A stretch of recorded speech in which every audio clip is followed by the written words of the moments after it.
70년을 살아왔습니다. 공무원으로 38년을 성실하게 일했고 7살 조카를 43년간 아버지처럼 키웠습니다. 제 인생에 후회는 없었습니다. 적어도 그날 아침까지는요. 2024년 3월 5일 봄비가 내리는 수요일이었습니다. 조카 민우에게서 전화가 왔습니다. 삼촌, 오늘 시간 되세요? 병원에 같이 가시죠. 건강검진 받으셔야죠. 민우는 대학병원 정형외과 전문의입니다. 47살, 한 달에 한 번은 꼭 안부 전화를 하는 효자였습니다. 저는 흔쾌히 그러자고 했습니다.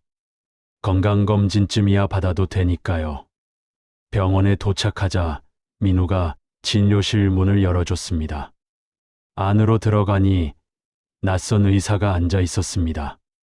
안녕하세요, 박인수 선생님. 저는 정신건강의학과 김태우입니다. 정신과 저는 민우를 쳐다봤습니다. 민우는 웃으며 말했습니다. 삼촌, 요즘 건강검진에는 인지능력 검사도 포함돼요. 70세 이상은 필수거든요. 김태우는 민우의 대학 동기였습니다. 같은 1977년생, 올해 47살. 의사 가운을 입은 김태우가 서류를 꺼내며 물었습니다. 오늘이 며칠인지 아세요? 2024년 3월 5일이요. 대통령 이름을 말씀해 보세요. 대답했습니다. 100에서 70 빼보세요. 93, 86, 79점. 계속 질문이 이어졌습니다. 그런데 이상했습니다. 질문이 점점 어려워졌습니다. 1987년에 일어난 역사적 사건을 말해보세요. 다음 단어들을 순서대로 외워보세요. 빨강, 의자, 정직, 나팔, 샌프란시스코. 저는 당황했습니다. 이게 무슨 건강검진인가 싶었습니다. 김태우는 고개를 끄덕이며 뭔가를 적었습니다. 펜이 종이 위를 빠르게 움직였습니다. 검사가 끝나고 민우의 진료실로 갔습니다. 민우는 컴퓨터 화면을 보고 있었습니다. 심각한 표정이었습니다. 삼촌, 검사 결과가 좀... 제 심장이 쿵 내려앉았습니다. 뭐가 문제인데? 민우는 한숨을 쉬었습니다. 김태우 선생님 소견으로는 경도 인지장애가 의심된다고 하네요. 치매. 저는 벌떡 일어났습니다. 무슨 소리야? 나 멀쩡해. 민우는 제 손을 잡았습니다. 삼촌, 진정하세요. 의심 단계예요. 정밀 검사를 받아봐야 해요. 하지만 요즘 깜빡깜빡 하시잖아요. 지난주에도 약속 시간 헷갈리셨고. 그건 누구나 그럴 수 있는 거 아니야? 민우는 고개를 저었습니다. 삼촌, 어르신들은 자기가 치매 초기인 걸 모르세요. 그게 더 위험한 거예요. 저녁에 민우네 집으로 갔습니다. 조카 며느리 수진이 저녁을 차려놨습니다. 44살 약사 출신이지만 결혼 후 일을 그만뒀습니다. 식탁에는 민우와 수진 17살 고등학생 손자 지훈이 앉아 있었습니다. 식사를 하는데 민우가 입을 열었습니다.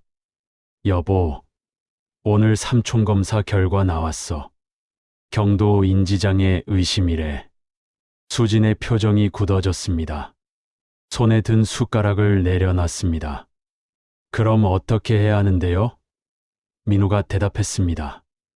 일단 정밀검사 받아보시고 안전을 위해서는. 수진이 말을 받았습니다. 혼자 사시기 힘드시겠어요. 아버님, 실버타운 알아보는 게 어떠세요? 실버타운. 저는 젓가락을 놓았습니다. 나 혼자 잘 살고 있는데 무슨 실버타운이야? 수지는 차분하게 말했습니다. 아버님, 만약에 집에서 넘어지시면 어떡하세요? 치매 환자는 24시간 케어가 필요해요. 저는 화가 났습니다. 내가 언제 치매 환자가 됐어? 의심 단계라며? 수진의 목소리가 조금 높아졌습니다. 어르신들은 자기가 치매인 줄 모르세요. 그게 더 위험하다고요. 지훈이 조용히 말했습니다. 할아버지는 멀쩡하신 것 같은데. 수진이 아들을 쳐다봤습니다. 지훈아, 내가 뭘 알아? 어른들 얘기에 끼어들지 마. 지훈은 고개를 숙였습니다. 저는 일어났습니다. 나 먼저 갈게. 민우가 저를 붙잡았습니다. 삼촌, 우리가 삼촌 걱정해서 그러는 거예요. 집으로 돌아오는 택시 안에서 생각했습니다. 민우는 제가 7살 때부터 키웠습니다. 1984년 친형이 교통사고로 세상을 떠났을 때 형수는 재혼하며 아이를 두고 갔습니다. 당시 30살 공무원 8년차였던 저는 조카를 데려왔습니다. 기저귀를 갈고 밥을 먹이고 학교에 보냈습니다.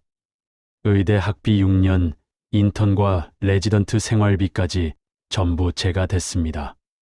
2006년 결혼할 때 1억을 줬습니다. 일주일 후 민우가 또 전화했습니다. 삼촌, 통장 관리 저한테 맡기시는 게 어때요? 만약 깜빡하셔서 사기당하시면 큰일이잖아요. 저는 거절했습니다. 내 돈은 내가 관리해. 민우는 한숨을 쉬었습니다. 삼촌, 왜 저를 못 믿으세요? 제가 삼촌 재산 노리는 사람으로 보여요?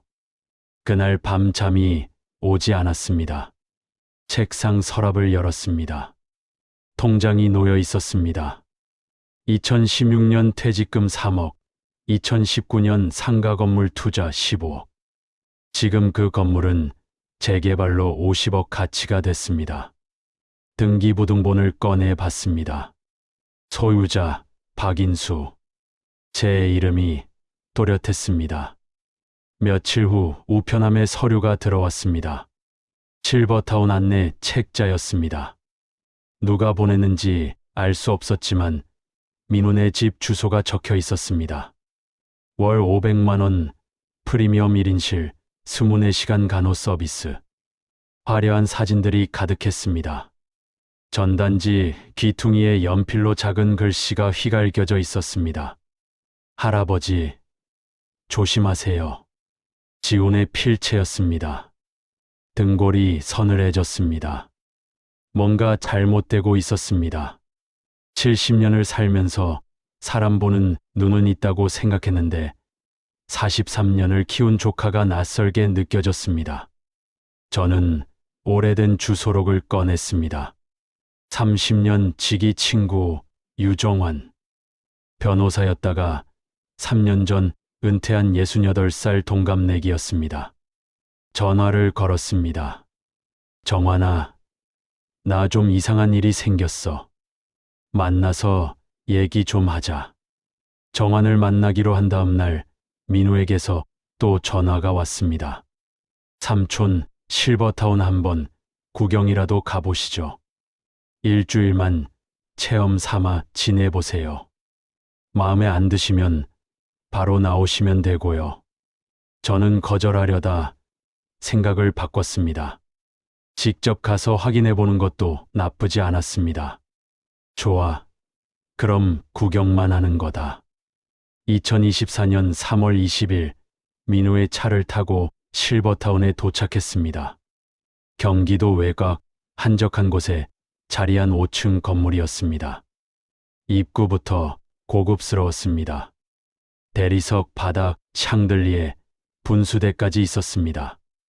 원장이 반갑게 맞아줬습니다. 어서 오세요. 박인수 선생님. 강민우 원장님께 연락받았습니다. 민우가 웃으며 말했습니다. 삼촌, 여기 시설 정말 좋아요. 한번 둘러보세요. 안내를 받으며 돌아봤습니다. 식당, 운동실, 도서관, 병원까지 갖춰져 있었습니다. 1인실을 구경했습니다. 20평 넓이, 침대와 소파, 큰 창문. 나쁘지 않았습니다. 원장이 말했습니다. 이 방은 월 500만 원입니다. 식사, 간호, 청소 모두 포함이고요. 24시간 케어 서비스도 제공됩니다. 민우가 제 팔을 잡았습니다. 삼촌, 어때요? 딱 일주일만 지내보세요. 편하시면 계속 계시고 아니면 나가시고. 저는 고개를 끄덕였습니다. 알았어. 일주일만. 민우는 환하게 웃었습니다. 네, 삼촌. 제가 짐 가져다 드릴게요. 내일 오세요. 다음 날 실버타운에 도착했을 때 깜짝 놀랐습니다. 제 방에 이미 짐이 다 옮겨져 있었습니다. 옷장 안에는 제 옷들이 걸려 있었고 책상 위에는 제 책들이 놓여 있었습니다. 민우가 뒤에서 말했습니다. 어제 삼촌 집에서 가져왔어요. 편하시라고요. 저는 화가 났습니다. 내가 일주일 체험한다고 했지. 이사 온다고 했나? 민우는 당황한 표정을 지었습니다. 삼촌, 어차피 필요한 물건들이잖아요. 나중에 다시 옮기면 되고요. 그날 저녁, 식당에서 저녁을 먹었습니다. 입소자들이 30명쯤 됐습니다. 대부분 70대 이상 어르신들이었습니다. 밥을 먹는데 옆자리 할머니가 말을 걸었습니다. 새로 오셨어요. 저는 이명숙이에요. 올해 72살입니다. 저도 인사했습니다. 박인수입니다. 70살이고요. 이명숙은 온화하게 웃었습니다. 자식분이 모셔다 드렸나 봐요? 조카가 일주일만 있어 보라고 해서요. 이명숙의 표정이 묘하게 변했습니다. 일주일이요. 저도 처음엔 그랬어요. 일주일이 3개월이 됐네요. 무슨 뜻인지 물으려는데 간호사가 다가왔습니다. 어르신들 식사 다 하셨으면 약 드세요. 이명숙은 고개를 끄덕이며 약을 받아 먹었습니다. 저도 약을 받았습니다. 이게 뭔가요? 간호사가 대답했습니다. 건강보조제예요. 모든 입소자분들이 드셔요. 저녁 후 방으로 돌아왔습니다. 문을 잠그려는데 자물쇠가 없었습니다. 안에서 잠글 수 있는 장치가 아예 없었습니다. 복도를 걸어 원장실로 갔습니다. 문에 자물쇠가 없는데요. 원장은 웃으며 말했습니다. 안전상 이유입니다. 만약 어르신이 안에서 쓰러지시면 밖에서 들어가야 하거든요. 걱정 마세요. CCTV로 24시간 관리하니까 안전합니다. 3일째 되던 날 외출하려고 현관으로 갔습니다. 간호사가 막아섰습니다. 어디 가세요? 산책 좀 하려고요. 간호사는 고개를 저었습니다. 보호자, 동행 없이는 외출이 안 됩니다. 규정이에요. 저는 어이가 없었습니다. 나 멀쩡한 사람인데 왜 외출을 못하나요? 간호사는 매뉴얼을 꺼내 보여줬습니다. 인지장애 의심 어르신은 안전상 보호자, 동행이 필요합니다. 가족분께 연락드릴까요? 민우에게 전화했습니다. 나 외출 좀 하고 싶은데 안 된다는데. 민우는 미안하다며 말했습니다. 삼촌, 안전 때문에 그래요. 제가 주말에 가서 같이 산책해요. 조금만 참으세요. 전화를 끊고 방으로 돌아왔습니다. 창문을 열려고 했는데 잠겨 있었습니다. 손잡이를 아무리 돌려도 열리지 않았습니다. 1층이 아니라 3층이었습니다. 5일째 되던 날 핸드폰을 찾을 수 없었습니다. 분명 책상 위에 뒀는데 사라졌습니다. 간호사실로 갔습니다. 제 핸드폰 못 봤어요. 간호사가 서랍을 열어 핸드폰을 꺼냈습니다. 여기 있어요. 어르신들 스마트폰 중독 방지 차원에서 저희가 보관하고 있어요. 필요하시면 말씀하세요.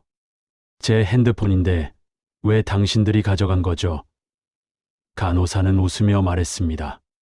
규정이에요. 원장님께 문의하세요. 그날 저녁 이명숙과 산책로를 걸었습니다. 건물 주변 100m만 허용된 구역이었습니다. 이명숙이 조용히 말했습니다. 박 선생님, 여기가 감옥이라는 거 아시죠? 저는 이명숙을 쳐다봤습니다. 이명숙은 계속 말했습니다. 저도 처음엔 일주일만 있으려고 했어요. 근데 못 나갔어요. 아들이 계속 미루더니 이젠 전화도 안 받아요. 왜 못 나가요? 여기가 감옥 아니고. 이명숙은 쓴웃음을 지었습니다. 나가려면 보호자 동의가 필요해요. 입소 계약서 보셨어요? 거기 작은 글씨로 써 있어요. 저는 소름이 돋았습니다. 이명숙이 주변을 둘러보고 더 작은 목소리로 말했습니다. 여기 입소자 40%는 진짜 치매가 아니에요. 저처럼 멀쩡한 사람들이에요. 자식들이 재산 때문에 여기 가둔 거예요. 일주일째 되던 날 밤 문 두드리는 소리가 들렸습니다. 작고 조심스러운 소리였습니다. 문을 열자 지훈이 서 있었습니다. 손에 제 핸드폰을 들고 있었습니다. 할아버지, 이거 간호사실에서 가져왔어요. 빨리 받으세요. 지훈은 떨리는 목소리로 말했습니다. 할아버지, 저 무서워요. 아빠가 할아버지 건물 팔려고 부동산에 전화했어요. 엄마랑 맨날 돈 얘기만 해요. 할아버지, 여기서 나가셔야 해요. 제 손이 떨렸습니다. 지훈의 눈에는 눈물이 고여 있었습니다. 지훈아, 고맙다. 지훈은 복도를 확인하고 뛰어갔습니다. 저는 핸드폰을 켰습니다. 정환에게 바로 전화를 걸었습니다. 정환아, 나 여기서 나가야겠어. 도와줘. 정환과 통화한 다음 날 아침 이명숙이 제 방으로 찾아왔습니다. 복도를 살피며 조심스럽게 들어왔습니다. 박 선생님, 나가실 거예요? 저도 같이 나갈래요. 이명숙은 가방에서 서류를 꺼냈습니다. 이거 봐요. 제 입소 계약서예요. 서명이 제 것이 아니에요. 누가 위조한 거예요. 계약서를 살펴봤습니다. 이명숙의 말이 맞았습니다. 서명 필적이 계약서마다 달랐습니다. 선생님 계약서도 확인해 보세요. 제 방으로 돌아와 서랍을 뒤졌습니다. 계약서가 있었습니다. 2024년 3월 21일자 입소 계약서. 하단에 제 서명이 있었습니다. 그런데 이상했습니다. 평소 제 서명보다 획이 굵고 떨렸습니다. 저는 38년간 공무원 생활을 했습니다. 서류에 서명한 횟수가 수만 번은 됩니다. 제 서명체를 누구보다 잘 압니다. 이건 제 서명이 아니었습니다. 2024년 4월 28일 정기 건강검진 날이었습니다. 입소자들은 한 달에 한 번 인근 병원에서 검진을 받았습니다. 이명숙과 저는 같은 차에 탔습니다. 간호사 2명이 동행했습니다. 병원에 도착해 대기실에 앉았습니다. 이명숙이 화장실에 간다며 일어났습니다. 저도 따라 일어났습니다. 간호사가 물었습니다. 어디 가세요? 화장실 좀 다녀올게요. 복도를 걷다가 비상구 표지판을 봤습니다. 이명숙이 제 손을 잡아 끌었습니다. 지금이에요. 계단을 뛰어 내려갔습니다. 70세 무릎이 삐걱거렸지만 참았습니다. 1층 비상구 문을 열고 밖으로 나왔습니다. 주차장이었습니다. 이명숙이 택시 승강장을 가리켰습니다. 저쪽이에요. 택시를 잡아탔습니다. 기사에게 주소를 알려줬습니다. 정환이 사는 아파트 주소였습니다. 30분 후 정환의 집 앞에 도착했습니다. 초인종을 눌렀습니다. 정환이 문을 열었습니다. 68세 친구의 얼굴에 걱정이 가득했습니다. 인수야, 어서 와. 이분은 이명숙 씨예요. 같이 탈출했어요. 정환은 고개를 끄덕이며 안으로 안내했습니다. 일단 앉게. 커피를 내왔습니다. 따뜻한 커피를 마시자 긴장이 조금 풀렸습니다. 정환이 서류를 펼쳤습니다. 자네 입소 계약서 가져왔나? 저는 가방에서 계약서를 꺼냈습니다. 정환은 돋보기를 쓰고 꼼꼼히 살폈습니다.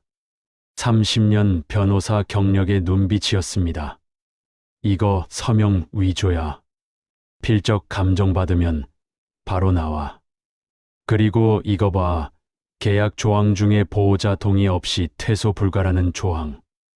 이건 불법 감금이야. 이명숙도 계약서를 내밀었습니다. 정환은 두 계약서를 비교했습니다. 형식이 똑같네. 이 실버타운 조직적으로 하는 거야. 원장도 공범이고. 정환은 노트북을 꺼냈습니다. 민우 전화번호 알려줘. 전화번호를 알려주자 정환은 뭔가를 검색했습니다. 인터넷 기사들이 떴습니다. 대학병원 정형외과 강민우 교수 의료봉사 활동. 효자 의사 강민우 노인 무료 진료. 정환이 혀를 찼습니다. 겉으로는 완벽한 효자네. 다음 날 은행에 갔습니다. 정환이 동행했습니다. 통장을 만든 지 8년 된 은행이었습니다. 창구 직원에게 통장을 내밀었습니다. 거래, 내역 조회 부탁합니다. 직원이 컴퓨터를 두드렸습니다. 화면을 돌려 보여줬습니다. 3월 1일 잔액 5천만 원. 3월 15일 출금 1,000만 원. 3월 22일 출금 1,000만 원. 3월 29일 출금 1,000만 원. 4월 5일 출금 500만 원. 현재 잔액 1,500만 원. 누가 출금했죠? 직원이 기록을 확인했습니다.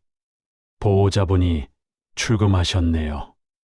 강민우 씨. 대리 출금 동의서가 등록돼 있습니다. 그 동의서 좀 볼 수 있을까요? 직원이 서류를 꺼냈습니다. 하단에 제 서명이 있었습니다. 또 위조였습니다. 필적이 달랐습니다. 이거 제 서명 아닙니다. 위조예요. 직원의 표정이 굳었습니다. 잠시만요. 지점장님께 보고드리겠습니다. 은행을 나와 등기소로 향했습니다. 정환이 말했습니다. 자네 건물 등기부 등본 떼보자. 등기소 직원에게 건물 주소를 알려줬습니다. 2019년에 매입한 상가 건물이었습니다. 당시 15억, 현재 시세는 50억으로 추정됐습니다. 직원이 등기부 등본을 출력해줬습니다. 소유자 박인수. 제 이름이 또렷했습니다. 그런데 하단에 특이사항이 있었습니다. 가등기 설정 신청 반려. 2024년 3월 18일. 정환이 종이를 가리켰습니다. 이거 봐. 누가 가등기 설정하려고 했어? 신청인이 누군데요? 직원이 화면을 확인했습니다. 강민우 씨네요. 소유자 동의서 미비로 반려됐습니다. 등골이 서늘해졌습니다. 민우가 제 건물에 가등기를 설정하려 했다는 뜻이었습니다. 가등기만 설정되면 건물을 담보로 대출받을 수 있었습니다. 정환의 집으로 돌아와 조사를 계속했습니다. 정환이 지인 부동산 중개사에게 전화했습니다. 여보세요. 나 유정환이야. 부탁 하나만 할게. 강민우라는 사람이 최근에 상가 건물 시세에 문의한 적 있나 확인 좀 해줘. 주소는 이거야. 10분 후 전화가 왔습니다. 정환은 통화를 마치고 저를 봤습니다. 3월 한 달 동안 10번 전화했대. 금매로 얼마에 팔 수 있냐고 계속 물었대. 이명숙이 가방에서 또 다른 서류를 꺼냈습니다. 이거 제 아들 컴퓨터에서 출력한 거예요. 며칠 전 집에 몰래 다녀왔거든요. 서류를 펼쳤습니다. 실버타운 입소자 명단이었습니다. 30명의 이름과 주소, 보호자 정보가 적혀 있었습니다. 각 입소자 옆에 메모가 있었습니다. 재산 규모, 부동산 보유 현황까지 상세히 적혀 있었습니다. 정환이 분노로 떨렸습니다. 이거 완전히 조직범죄야. 실버타운이 노인들 재산 정보 파악하고 가족들한테 접근하는 거지. 이명숙이 고개를 끄덕였습니다. 원장이 제 아들한테 먼저 연락했어요. 어머님 혼자 계시기 힘드시겠다. 우리 시설 좋다고요. 그 뒤로 아들이 달라졌어요. 저녁에 지훈에게서 문자가 왔습니다. 할아버지, 괜찮으세요? 아빠가 화났어요. 할아버지 찾으려고 경찰한테 신고했어요. 그리고 USB 하나 몰래 가져왔어요. 아빠 컴퓨터에 있던 건데 할아버지가 보셔야 할 것 같아요. 내일 학교 끝나고 정환 아저씨 집으로 갈게요. 다음 날 오후 4시 지훈이 정환의 집에 왔습니다. 17세 손자의 눈은 두려움으로 떨리고 있었습니다. 할아버지, 이거요. USB를 건넸습니다. 정환이 노트북에 꽂았습니다. 파일들이 열렸습니다. 불법 온라인 도박 사이트 접속 기록이었습니다. 2023년 10월부터 2024년 3월까지 매일같이 접속했습니다. 베팅 금액이 적혀 있었습니다. 총 15. 손실 금액 15. 지훈이 떨리는 목소리로 말했습니다. 할아버지, 아빠가 주식으로 돈 잃었다고 했는데 거짓말이었어요. 도박이었어요. 엄마랑 싸우는 거 들었어요. 20억 빚이 있대요. 그래서 할아버지, 건물을 팔아야 한다고요. 제 손이 떨렸습니다. 43년을 키운 조카가 도박으로 빚을 지고 제 재산을 노리고 있었습니다. 정환이 증거 파일들을 정리했습니다. 위조된 계약서, 은행 동의서, 가등기 시도 기록, 도박 자료까지. 인수야, 이제 경찰 가야 해. 고소장 쓰자. 2024년 5월 3일 정환과 함께 경찰서로 향했습니다. 가방에는 증거 서류들이 가득했습니다.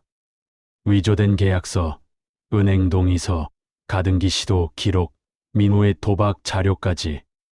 정환이 30년 변호사 경력으로 완벽하게 정리한 서류였습니다. 경찰서 민원실에 앉았습니다. 형사가 나와 저희를 안내했습니다.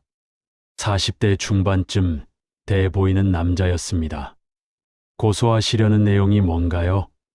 정환이 서류 뭉치를 내밀었습니다. 피고소인은 강민우 47세 대학병원 정형외과 전문의입니다. 혐의는 사문서 위조, 사기, 횡령, 강요, 불법 감금 등 5개 혐의입니다.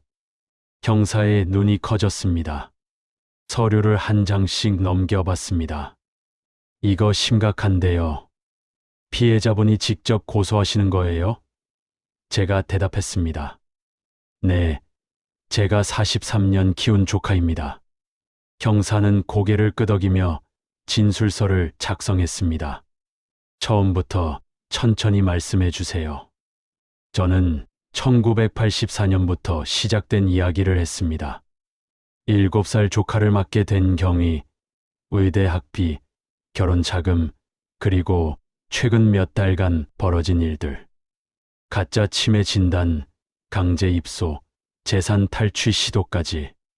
형사는 빠르게 타이핑했습니다. 진술 시간만 2시간이 걸렸습니다. 5월 10일 민우에게 고소장이 송달됐습니다. 정환에게서 연락이 왔습니다. 인수야, 민우한테 고소장 전달됐대. 병원으로 경찰이 직접 갔대. 저는 복잡한 심경이었습니다. 43년을 키운 조카를 고소했다는 사실이 아직도 믿기지 않았습니다. 그날 저녁 민우에게서 전화가 왔습니다. 20일 만에 처음 받는 전화였습니다. 삼촌, 이게 무슨 짓이에요? 경찰이 병원까지 찾아왔어요. 동료들이 다 봤어요. 민우의 목소리는 떨리고 있었습니다. 분노와 당황이 섞여 있었습니다. 저는 차분하게 말했습니다. 민우야, 내가 뭘 잘못했니? 내 서명 위조하고 내 돈 빼돌리고 나를 감금한 게 누구야? 민우의 목소리가 바뀌었습니다. 삼촌이 치매 초기라서 그러시는 거예요. 제가 삼촌 재산 지켜드리려고 한 건데 오해하시는 거예요. 저는 웃음이 나왔습니다. 쓴 웃음이었습니다. 내가 치매, 증거를 봐. 내가 한 짓들 다 기록돼 있어. 민우는 전화를 끊었습니다. 사흘 후 정환에게서 급한 전화가 왔습니다. 인수야, 큰일 났어. 민우가 역공 시작했어. 뭐? 정환이 보낸 기사 링크를 열어봤습니다. 교자 의사, 치매 삼촌에게 고소당해. 강민우 교수, 삼촌 재산 관리하다 피해망상으로 고소받아. 기사에는 민우의 인터뷰가 실려 있었습니다. 삼촌께서 경도 인지장애 진단을 받으신 부피해망상 증세를 보이고 계십니다. 제가 삼촌을 43년간 모셨는데 이런 오해를 받다니 가슴이 아픕니다. 삼촌의 안전과 재산을 지키려던 것뿐인데 저를 범죄자로 만드셨습니다. 기사 하단에는 민우가 봉사활동하는 사진이 여러 장 실려 있었습니다. 댓글이 달렸습니다. 요즘 노인들 피해망상 심각하네. 교자가 불쌍하다. 아니 진짜 치매면 고소가 유효한 거임. 저는 핸드폰을 내려놨습니다. 손이 떨렸습니다. 다음 날 정환의 집으로 우편물이 왔습니다. 법원 봉투였습니다. 뜯어보니 정신감정 명령서였습니다. 재판부는 고소인 박인수의 정신 상태에 대한 감정을 명한다. 감정기관은 국립정신건강센터로 지정한다. 민우 측 변호사가 신청한 것이었습니다. 정환이 서류를 읽으며 말했습니다. 민우가 대형 로펌 변호사를 선임했어. 그리고 정신과 의사 3명의 소견서를 제출했대. 전부 자네가 치매 초기에 망상장애가 있다는 내용이야. 3명? 정환은 고개를 끄덕였습니다. 김태우 포함해서 3명. 전부 돈 받고 쓴 거야. 5월 25일 국립정신건강센터를 방문했습니다. 정환이 동행했습니다. 정신과 전문의 2명이 저를 면담했습니다. 오전 10시부터 오후 4시까지 6시간 동안 검사가 이어졌습니다. 인지능력 검사, 기억력 검사, 판단력 검사, 심리 검사. 김태우가 했던 것보다 훨씬 정밀하고 공정했습니다. 오늘 날짜를 말씀해 보세요.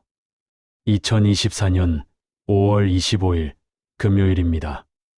100에서 70 빼보세요. 93, 86, 79, 72, 65점. 이 단어들을 기억했다가 나중에 말씀해 주세요. 사과, 테이블, 정직, 자동차 파리. 모든 질문에 정확히 대답했습니다. 38년간 세무공무원으로 일한 기억력과 판단력은 여전히 또렷했습니다. 검사 후 일주일을 기다렸습니다. 6월 3일 정환에게서 전화가 왔습니다. 인수야, 결과 나왔어. 어떻게? 정상이야. 완전히 정상. 인지장애 없음, 판단 능력 정상, 망상장애 없음. 모든 항목에서 정상 판정이야. 저는 안도의 한숨을 쉬었습니다. 그날 저녁 민우에게서 문자가 왔습니다. 삼촌, 제발 고소 취하해 주세요. 제가 잘못했습니다. 만나서 이야기합시다. 답장하지 않았습니다. 정환이 말했습니다. 인수야, 이제 민우가 흔들리기 시작했어. 정신감정 결과로 민우 주장이 다 무너졌거든. 다음 날 또 다른 기사가 났습니다. 이번엔 저희 쪽 입장이었습니다. 정환이 기자회견을 한 것이었습니다. 70세 노인을 치매 환자로 만들어 재산을 빼앗으려 한 의사. 국립병원 정신감정 결과 완전 정상 판명. 효자 가면 쓴 조카의 민낯. 댓글이 바뀌기 시작했습니다. 이거 사기극이네. 의사가 이런 짓을. 노인 상대로 사기치는 거 중범죄 아님. 6월 10일 경찰서에서 연락이 왔습니다. 피고소인 강민우에 대한 조사가 시작됩니다. 출석 일정 잡혔으니 참고인으로 나와주세요. 정환과 함께 경찰서로 갔습니다. 조사실 복도에서 민우를 봤습니다. 43년 만에 보는 낯선 얼굴이었습니다. 민우는 고개를 숙였습니다. 제 눈을 마주치지 못했습니다. 조사가 끝나고 나오는데 수진이 복도에 서 있었습니다. 민우의 아내 44세. 저를 보더니 다가왔습니다. 아버님, 제발 좀 봐주세요. 우리 생각 좀 해주세요. 저는 수진을 지나쳐 걸었습니다. 정환이 제 팔을 잡았습니다. 인수야, 이제부터가 진짜 싸움이야. 민우가 끝까지 버틸 거야. 우리도 끝까지 가자. 지훈에게서 문자가 왔습니다. 할아버지, 아빠가 변호사랑 매일 회의해요. 할아버지, 약점 찾으려고 하는 것 같아요. 조심하세요. 저는 정환을 봤습니다. 정환아, 우리 증거 더 모아야겠어. 정환은 고개를 끄덕였습니다. 다음 주에 은행 직원이랑 부동산 중개인 만나자. 증인 확보해야 해. 2024년 7월 15일 첫 공판이 열렸습니다. 서울중앙지방법원 형사합의 12부. 방청석에는 기자들이 가득 앉아 있었습니다. 효자 의사의 재산 탈취 사건이라는 제목으로 언론의 관심이 집중됐기 때문입니다. 법정에 들어섰습니다. 정환이 제 옆에 앉았습니다. 건너편 피고인석에 민우가 앉아 있었습니다. 옆에는 대형 로펌 변호사 2명이 자리했습니다. 민우는 고개를 숙이고 있었습니다. 43년 만에 법정에서 마주 앉게 된 삼촌과 조카였습니다. 재판장이 입장했습니다. 사건 번호 2024고단 5847 피고인 강민우에 대한 사문서 위조 등 5개 혐의 사건입니다. 검사의 모두 진술이 시작됐습니다. 피고인은 은인이자 양육자인 피해자의 재산을 탈취하기 위해 치매 진단서를 조작하고 실버타운에 강제 입소시켰으며 각종 서류를 위조해 재산을 빼돌리려 했습니다. 민우 측 변호사가 반박했습니다. 피고인은 피해자의 안전과 재산 보호를 위해 최선을 다한 것입니다. 피해자가 경도 인지장애 진단을 받은 것은 사실이며 모든 조치는 피해자를 위한 것이었습니다. 국립병원 정신감정 결과에 대해서는 이의를 제기합니다. 증인 신문이 시작됐습니다. 재판장이 저를 증인석으로 불렀습니다. 선서를 하고 앉았습니다. 검사가 물었습니다. 증인께서는 피고인과 어떤 관계입니까? 저는 43년간 조카를 양육한 삼촌입니다. 피고인의 친부가 1984년 교통사고로 사망한 후 7살이던 조카를 제가 맡아 키웠습니다. 양육 과정을 말씀해 주시겠습니까? 저는 천천히 말했습니다. 1984년부터 2006년 결혼할 때까지 22년간 함께 살았습니다. 의대 학비와 생활비 전액을 제가 부담했습니다. 인턴과 레지던트 기간에도 지원했습니다. 결혼할 때 1억을 들였고 결혼 후에도 명절마다 용돈을 보냈습니다. 목소리가 떨렸습니다. 눈시울이 뜨거워졌습니다. 저는 민우를 아들처럼 키웠습니다. 제가 평생 독신으로 산 이유도 민우 양육에 전념하기 위해서였습니다. 방청석에서 숨죽인 소리가 들렸습니다. 재판장도 저를 주시하고 있었습니다. 피고인은 어떻게 대했습니까? 저는 민우를 봤습니다. 민우는 고개를 숙인 채 눈물을 닦고 있었습니다. 효자였습니다. 한 달에 한 번은 꼭 전화했고 명절이면 찾아왔습니다. 그래서 더 믿지 못했습니다. 민우가 저를 배신하리라고는 상상도 못했습니다. 민우 측 변호사가 반대 신문을 시작했습니다. 증인께서 최근 기억력이 떨어지지 않았습니까? 아닙니다. 국립병원 정신감정 결과를 보셨을 겁니다. 모든 항목에서 정상 판정받았습니다. 변호사는 서류를 꺼냈습니다. 김태우 의사의 진단서입니다. 경도 인지장애 의심이라고 나와 있는데요. 정환이 일어섰습니다. 이에 있습니다. 해당 진단서는 대가를 받고 조작된 것입니다. 다음 증인 신문에서 입증하겠습니다. 재판장이 고개를 끄덕였습니다. 인정합니다. 다음 증인을 부르시죠. 이명숙이 증인석에 섰습니다. 72세 할머니는 떨리는 손으로 선서했습니다. 검사가 물었습니다. 증인께서는 피해자와 어떤 관계입니까? 같은 실버타운에 입소했던 사람입니다. 저도 박인수 씨처럼 자식에게 속아 그곳에 갇혔습니다. 실버타운에서 무엇을 목격하셨습니까? 이명숙은 또렷하게 말했습니다. 입소자 30명 중 최소 12명은 진짜 치매 환자가 아니었습니다. 멀쩡한 노인들을 가족들이 재산 때문에 가둔 것입니다. 원장은 이를 알면서도 묵인했고 오히려 가족들에게 먼저 연락해 입소를 권유했습니다. 방청석이 술렁였습니다. 재판장이 정숙을 명했습니다. 이명숙은 가방에서 녹음기를 꺼냈습니다. 이게 뭡니까? 실버타운 원장과 강민우 피고인의 통화 녹음입니다. 2024년 3월 12일 녹음한 것입니다. 재판장이 재생을 명했습니다. 녹음이 흘러나왔습니다. 강 원장님 목소리였습니다. 삼촌분 입소 결정하셨어요? 민우의 목소리가 이어졌습니다. 네, 다음 주에 모시고 갈게요. 그런데 비용이 좀 부담되는데요. 원장의 목소리가 들렸습니다. 걱정 마세요. 나중에 재산 정리되면 수수료로 받으면 되죠.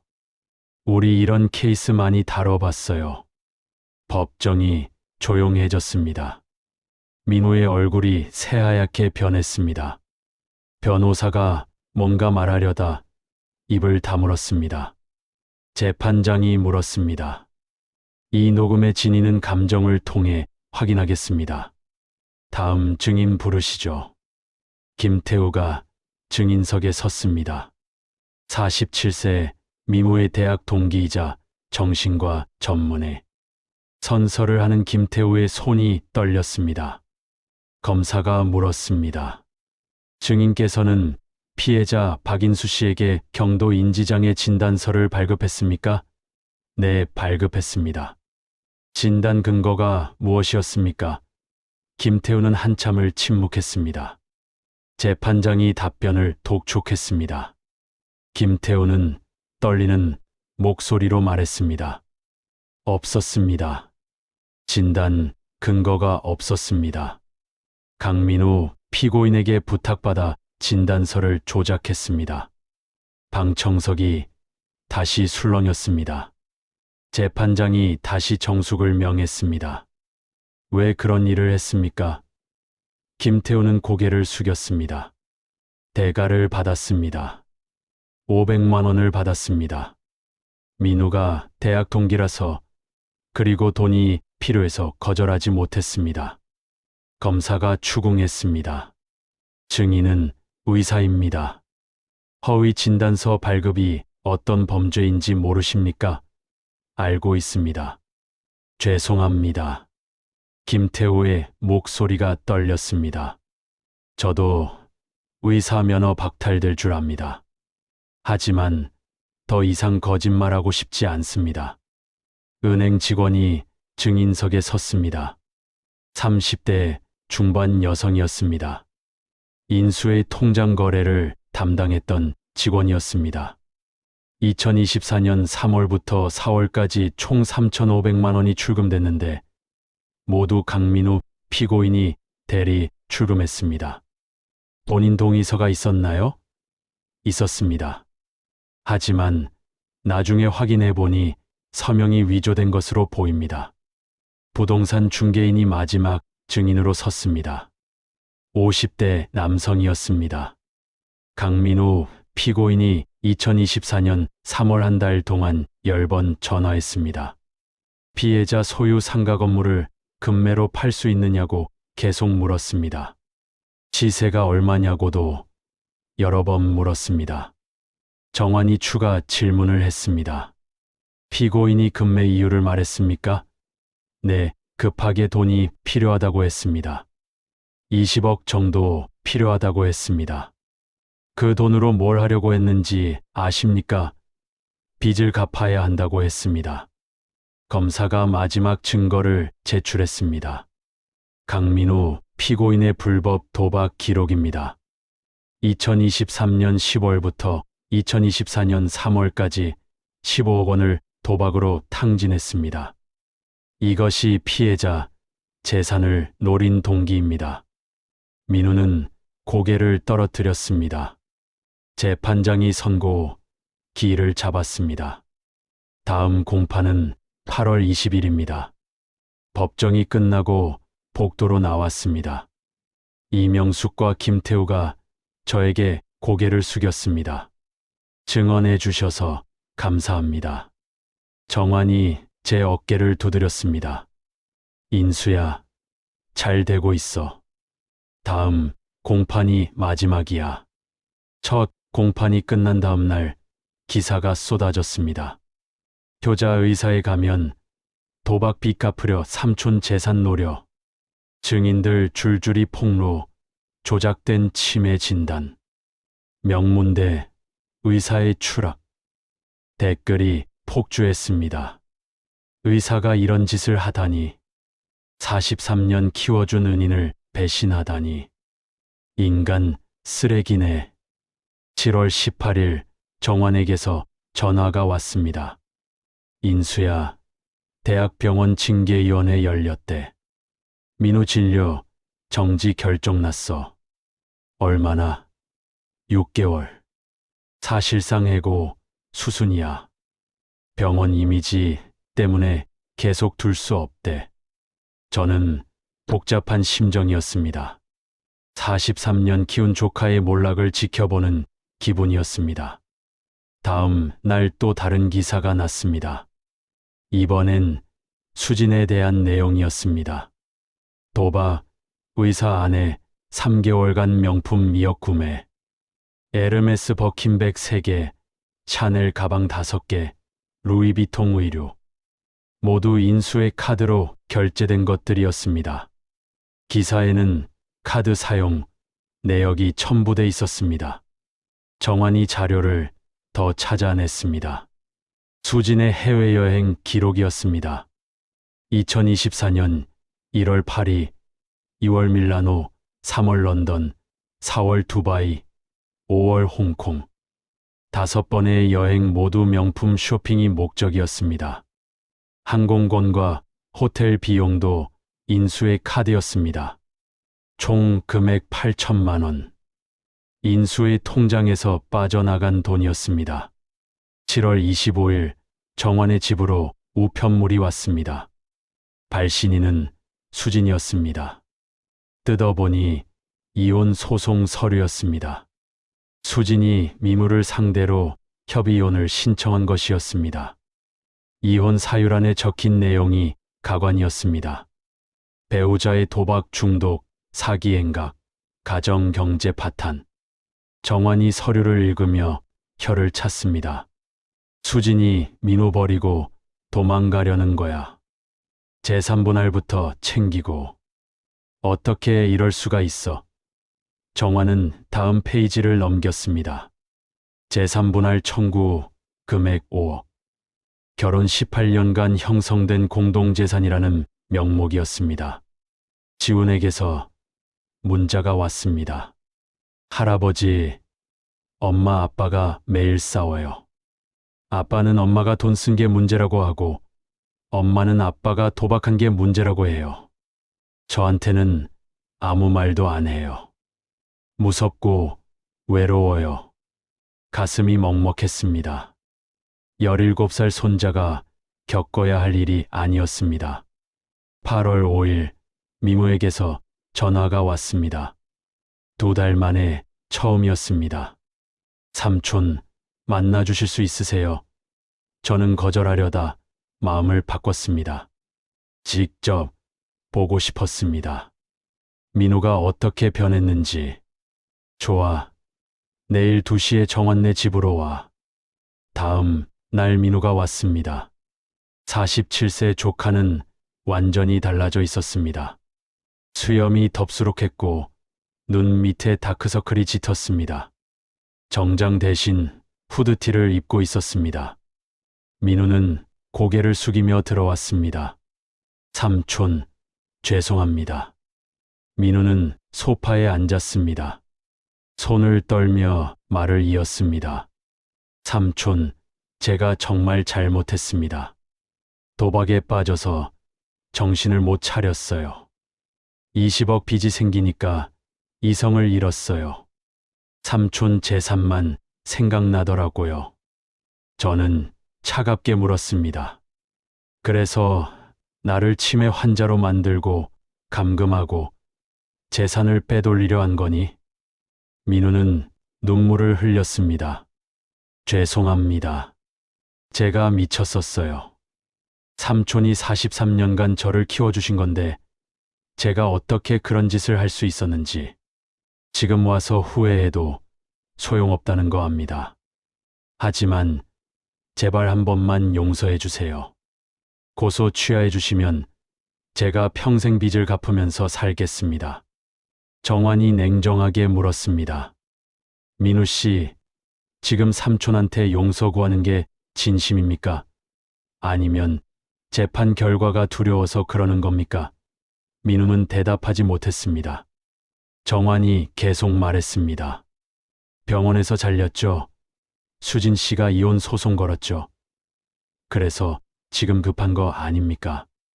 민우의 얼굴이 붉어졌습니다. 아니에요. 진심으로 뉘우치고 있어요. 정환이 서류를 내밀었습니다. 그럼 이거 설명해 보세요. 3월에 삼촌 건물에 가등기 설정하려던 거, 부동산에 10번 전화한 거, 전부 삼촌 모르게 한 거죠? 민우는 할 말을 잃었습니다. 저는 민우를 똑바로 봤습니다. 민우야, 내가 너한테 묻고 싶은 게 있어. 네, 삼촌. 1984년 내 아버지가 돌아가셨을 때 기억나니? 민우는 고개를 끄덕였습니다. 기억납니다. 제가 7살이었어요.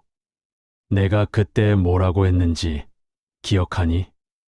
민우는 눈물을 닦으며 말했습니다. 삼촌이 저한테 말했어요. 민우야, 걱정하지 마. 삼촌이 너 아빠 대신 키워줄게. 평생 너 지켜줄게. 저는 고개를 끄덕였습니다. 맞아. 나는 그 약속을 43년간 지켰어. 근데 너는 나한테 뭘 해줬니? 민우는 고개를 들지 못했습니다. 저는 계속 말했습니다. 의대 학비 2억, 결혼 자금 1억, 그거 갚으라고 준 게 아니야. 너는 내 아들이나 마찬가지였으니까.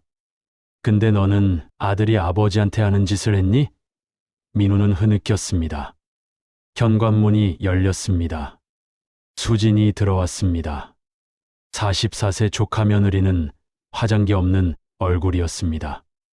명품 가방 대신 낡은 가방을 들고 있었습니다.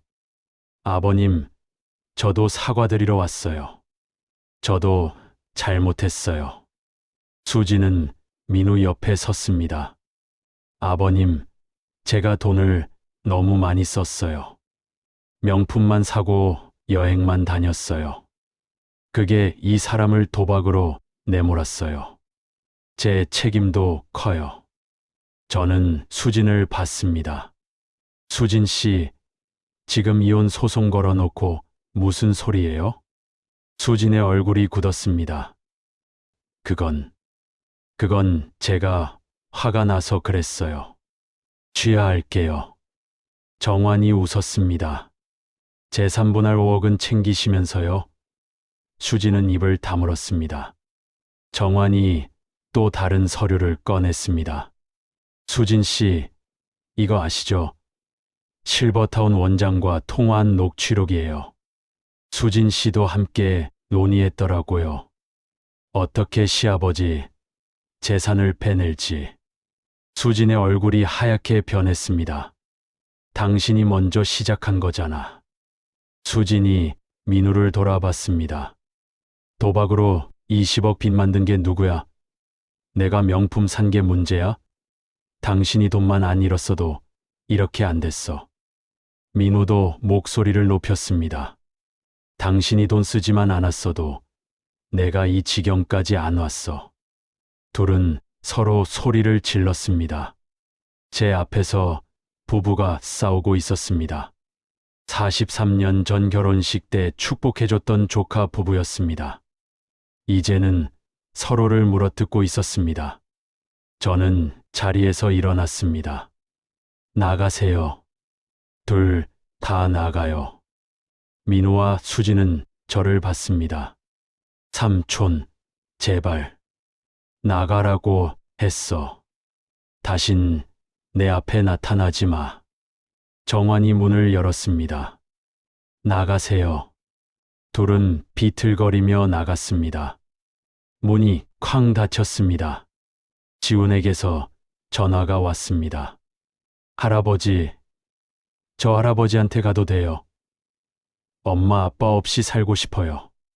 그래, 지훈아.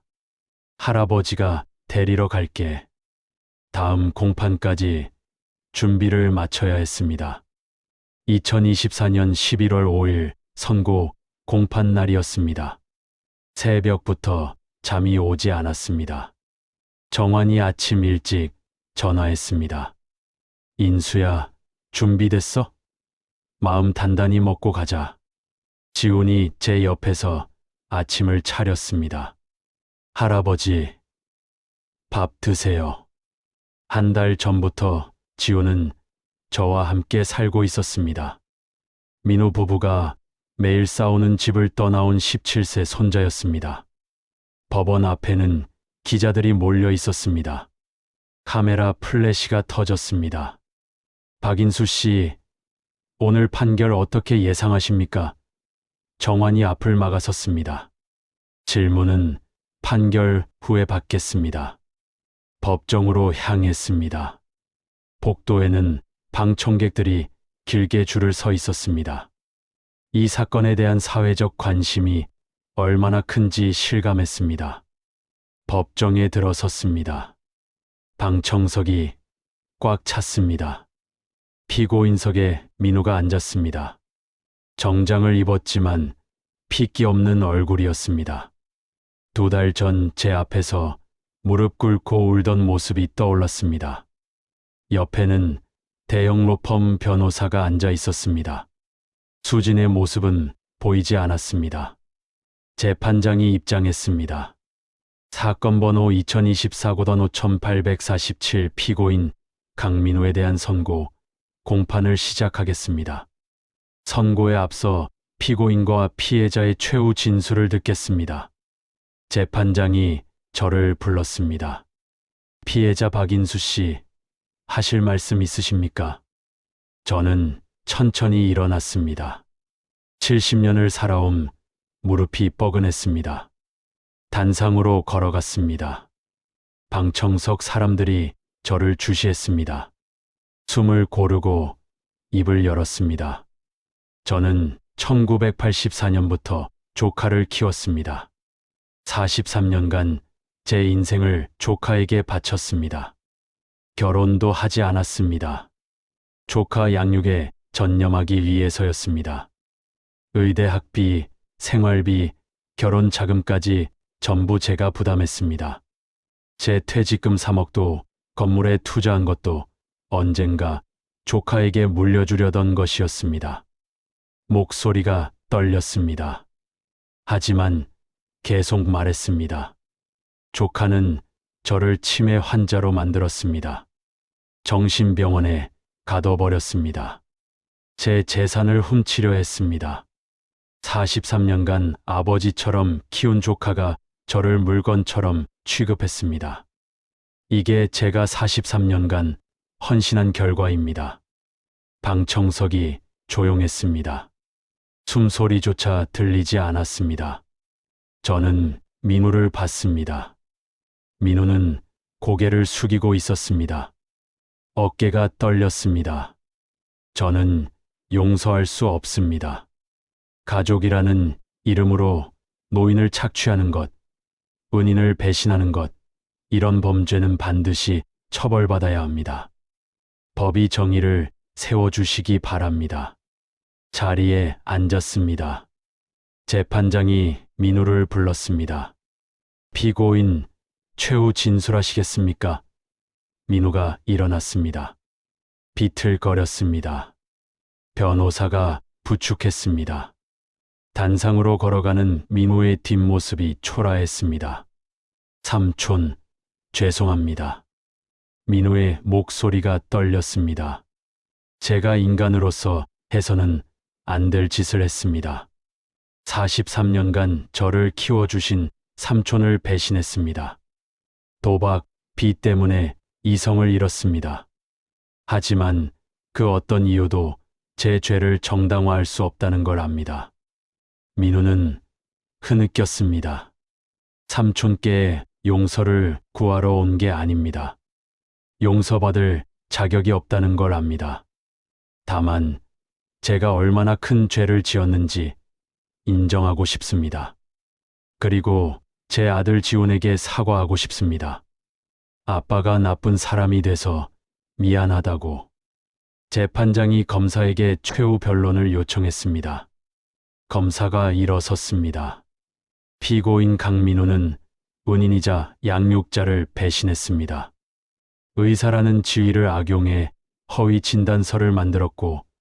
무고한 노인을 감금했으며 재산을 탈취하려 했습니다. 더욱 악질적인 것은 불법 도박으로 빚을 만들고 그 빚을 피해자 재산으로 갚으려 했다는 점입니다. 검사는 서류를 들어 올렸습니다. 피고인은 반성하는 척하지만 진정한 뉘우침이 없습니다. 체포되기 전까지 피해자를 치매 환자로 몰아가려 했습니다. 증거인멸을 시도했고 허위 증인까지 동원했습니다. 이런 피고인에게는 엄중한 처벌이 필요합니다. 징역 5년 실형을 구형합니다. 변호인이 최후 변론을 했습니다. 피고인은 도박 중독이라는 질병에 시달렸습니다. 정상적인 판단력을 잃은 상태였습니다. 현재 깊이 반성하고 있으며 치료 의지를 보이고 있습니다. 선처를 부탁드립니다. 재판장은 잠시 서류를 검토했습니다. 법정이 고요했습니다. 재판장이 입을 열었습니다. 주문을 선고하겠습니다. 피고인 강민우를 징역 3년에 처한다. 의사 면허는 영구 박탈한다. 피해자에게 5억 원을 배상하라. 불법 도박 수익금 15억 원을 추징한다.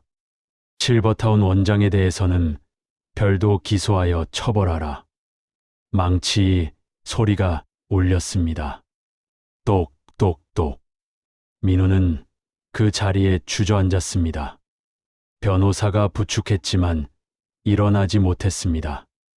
법정 경위가 다가왔습니다. 수갑을 채웠습니다. 찰칵.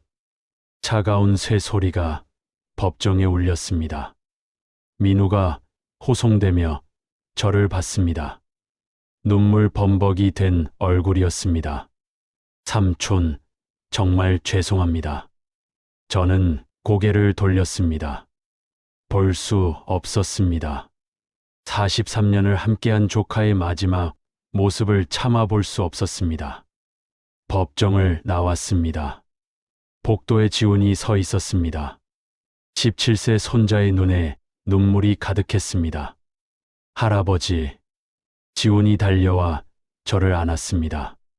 죄송해요. 제 아빠가 할아버지한테 그런 짓을 해서. 저는 지훈의 등을 토닥였습니다. 지훈아, 내 잘못 아니야. 현관으로 나가는데 수진이 보였습니다. 손에 서류를 들고 있었습니다. 이혼 서류였습니다. 저와 눈이 마주쳤지만 고개를 돌렸습니다. 빠르게 걸어 사라졌습니다. 정환이 혀를 찼습니다. 끝까지 자기 것만 챙기는구만. 법원 앞 계단에서 기자회견을 열었습니다. 이명숙이 함께했습니다. 72세 할머니는 마이크 앞에 섰습니다. 오늘 판결은 노인 인권을 위한 작은 승리입니다. 하지만 대한민국에는 아직도 가족에게 착취당하는 노인이 수천 명입니다. 실버타운에 갇힌 분들, 재산을 빼앗긴 분들, 목소리 내지 못하는 분들이 많습니다. 제가 마이크를 잡았습니다. 저는 운이 좋았습니다. 30년 지기 변호사 친구가 있었고 용기 있는 증인들이 있었습니다. 하지만 대부분의 노인은 그렇지 못합니다.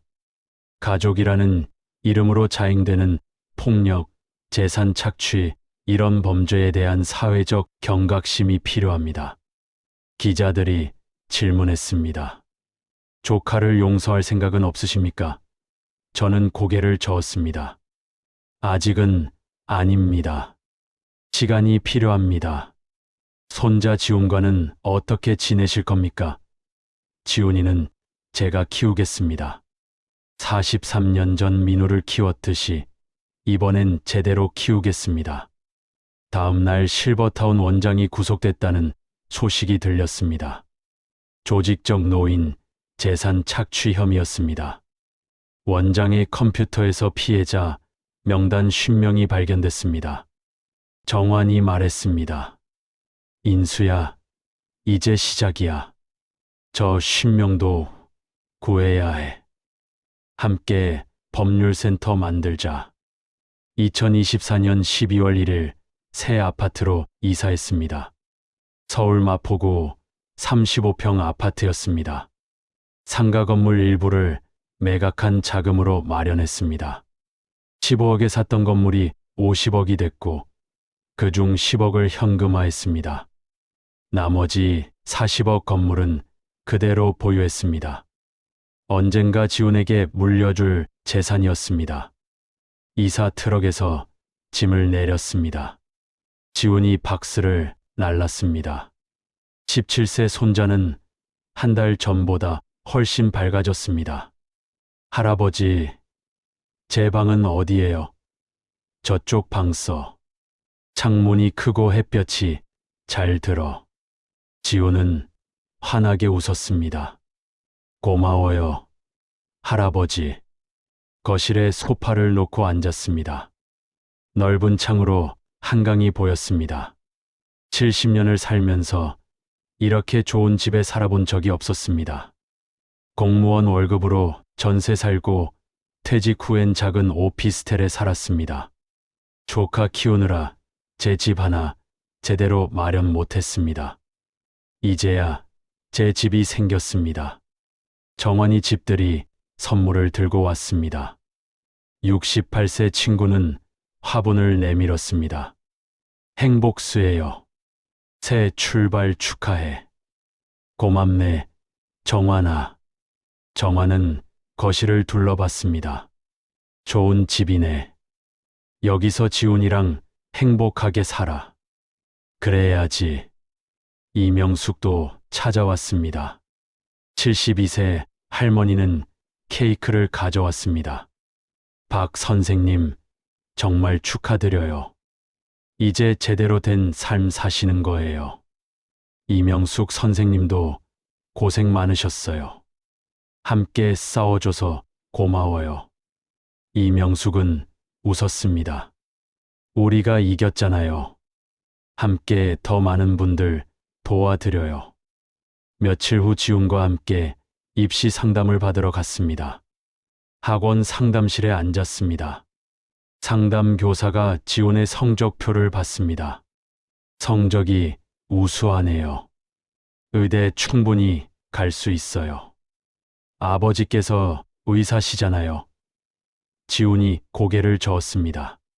저 의대 안 갈 거예요. 상담 교사가 놀란 표정을 지었습니다. 왜요? 이 성적이면 서울대 의대도 가능한데. 지훈은 또렷하게 말했습니다. 저는 사회복지학과에 갈 거예요. 할아버지 같은 분들을 돕고 싶어요. 노인인권 변호사가 되고 싶어요. 제 가슴이 뜨거워졌습니다. 집으로 돌아오는 길 지훈에게 물었습니다. 지훈아, 정말 괜찮겠니? 의사 되면 돈도 많이 벌고 좋은데. 지훈은 제 손을 잡았습니다. 할아버지, 저 아빠 같은 사람 되기 싫어요. 돈만 쫓다가 사람 되는 거 잊어버린 사람. 저는 할아버지처럼 살고 싶어요. 정직하게, 떳떳하게. 12월 15일 정환과 함께 사무실을 열었습니다. 서울 종로구 작은 오피스텔 2층이었습니다. 간판을 걸었습니다. 박인수 유정환 노인인권 법률센터. 무료 법률 상담 평일 오전 10시부터 오후 5시까지. 정환이 간판을 올려다 봤습니다. 멋지네. 30년 변호사 생활 중에 제일 보람찬 일 같아. 첫날부터 상담 신청이 쏟아졌습니다. 70대 할머니가 찾아왔습니다. 아들이 제 통장을 가져갔어요. 돌려달라고 하니까 엄마는 치매라고 해요. 정환이 상담을 시작했습니다. 저는 옆에서 기록했습니다. 할머니의 이야기는 제 이야기와 너무 비슷했습니다. 이명숙이 실버타운 피해자 모임을 만들었습니다. 매주 화요일 오후 2시 저희 법률센터에서 모였습니다. 첫 모임에 15명이 왔습니다. 모두 실버타운에서 탈출한 분들이었습니다. 한 분씩 이야기를 나눴습니다. 자식에게 버림받은 이야기, 재산을 빼앗긴 이야기, 눈물과 분노가 섞인 이야기들이었습니다. 이명숙이 말했습니다. 우리가 당한 일을 세상에 알려야 해요. 그래야 다른 분들이 같은 피해를 안 당해요.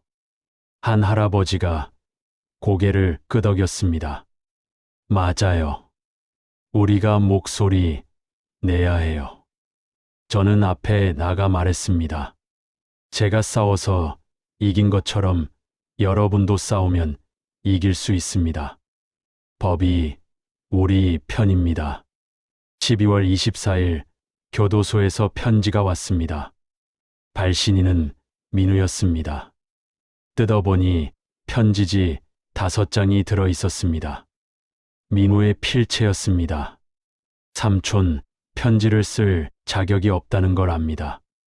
하지만 쓰지 않으면 평생 후회할 것 같아서 펜을 들었습니다. 교도소 생활은 제가 받아 마땅한 벌입니다. 매일 제가 저지른 죄를 생각합니다. 삼촌께서 43년간 저를 키우셨는데 저는 삼촌을 배신했습니다. 제가 얼마나 큰 죄를 지었는지 이제야 알겠습니다. 용서를 구하는 것이 아닙니다. 다만 제가 얼마나 후회하는지 알아주셨으면 합니다. 편지를 읽다가 찢었습니다. 더 이상 읽을 수 없었습니다. 휴지통에 버렸습니다. 하지만 밤에 다시 꺼냈습니다. 찢어진 편지를 펼쳤습니다. 이어 붙였습니다. 서랍에 넣어뒀습니다. 아직 용서는 못하겠지만 버릴 수도 없었습니다.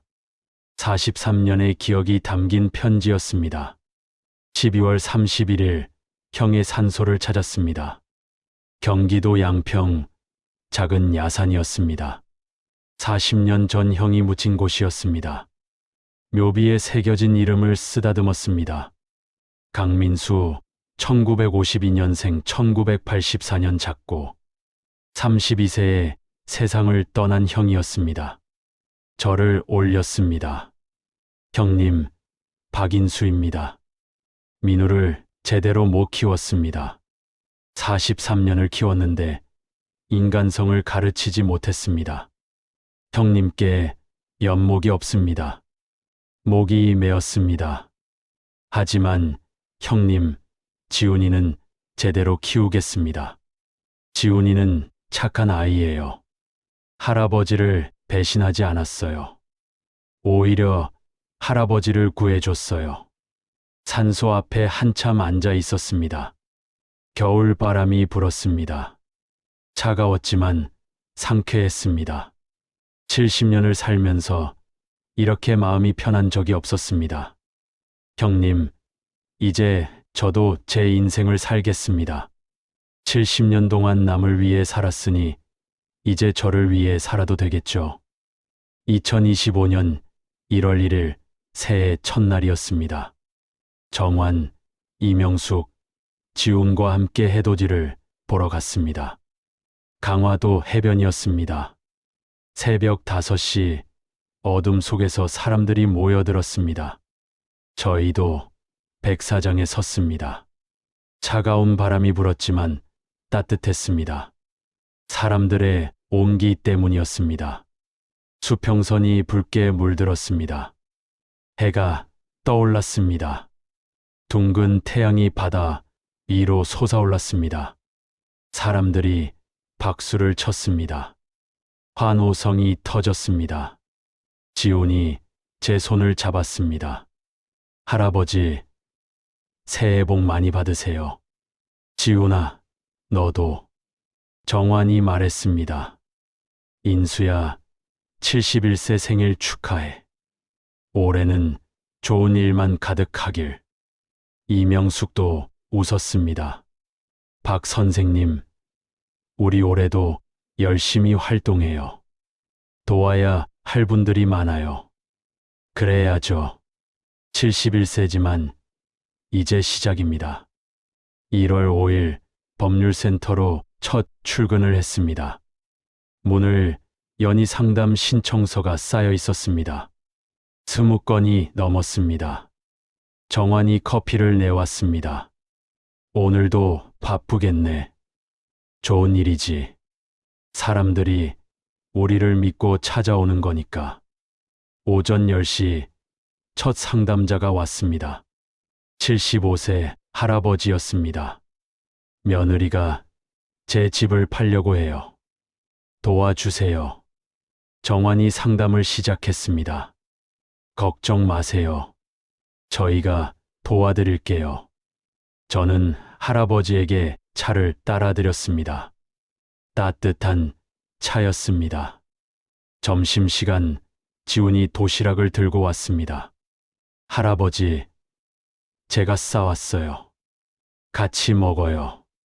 정환과 이명숙도 함께 앉았습니다. 4명이 작은 탁자에 둘러앉았습니다. 지훈이 만든 김밥을 먹었습니다. 맛있었습니다. 70년을 살면서 가장 맛있는 김밥이었습니다. 오후 3시 기자가 취재를 왔습니다. 노인인권센터 운영 어떠세요? 보람 있습니다. 제가 당한 일을 다른 분들은 안 당하게 하려고요. 앞으로 계획은요? 더 많은 분들을 돕겠습니다. 71세지만 아직 젊습니다. 할 수 있는 일이 많습니다. 해가 저물었습니다. 간판에 불이 들어왔습니다. 박인수 유정환 노인인권 법률센터. 글자가 환하게 빛났습니다. 정환이 간판을 올려다 봤습니다. 인수야, 우리 멋진 일 하고 있어. 그러게 30년 공무원 생활보다 지금이 더 보람 있어. 집으로 돌아왔습니다. 지훈이 저녁을 차려놨습니다.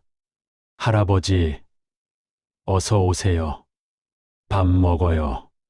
식탁에 앉았습니다. 따뜻한 밥과 된장찌개. 지훈이 정성껏 만든 음식이었습니다. 숟가락을 들었습니다. 밥을 한 술 떴습니다. 맛있었습니다. 창밖을 봤습니다. 한강의 불빛이 반짝였습니다. 겨울밤이었지만 따뜻했습니다. 지훈이 물었습니다. 할아버지, 행복하세요? 고개를 끄덕였습니다. 응, 행복해. 70년을 살았는데 이제야 내 인생을 사는 것 같아. 지훈이 웃었습니다. 저도 할아버지랑 살아서 행복해요. 71세, 새로운 시작입니다. 나이는 숫자에 불과합니다. 언제든 다시 시작할 수 있습니다. 가족이라는 이름으로 행해지는 폭력에 맞서는 것은 불효가 아닙니다. 존엄은 스스로 지켜내는 것입니다. 그리고 71세에도 세상을 바꿀 수 있습니다.